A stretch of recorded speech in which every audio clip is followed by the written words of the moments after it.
হেই, আমি মিসেস ত্রিপুরা। কে কে আছো বলো না। এই বন্ধুরা, আমি কোনো মিসেস ত্রিপুরা নয়, আমি এই যে কাকলি। তো বলছি কি, আজকাল কিন্তু কথা হাওয়ায় উঠছে, এদিক থেকে ওইদিকে, এদিক থেকে এইদিকে। উড়তে দাও, উড়তে দাও, উড়তে দাও। ওড়ার জিনিস উড়বেই তো। যাক, কথা হলো দেবাশিসকে নিয়ে।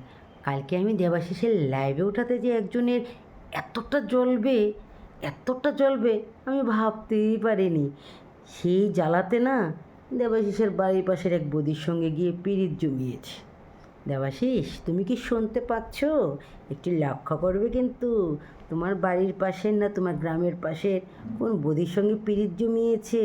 তুমি একটু দেখবে তো, সেই বদির গড়ে কোনো ইয়ং বা কোনো কচি স্মার্ট ছেলে আছে কি না। যদি থাকে সাবধান করে দিবে কিন্তু। তো কেন হঠাৎ আবার এতদিন পর সেই তোমার বাড়ির পাশের বদির সঙ্গে পিরিত জমাতে গেল?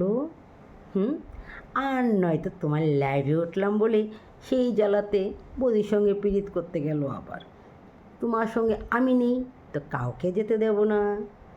কারণটা কি? ও ও সো ফানি।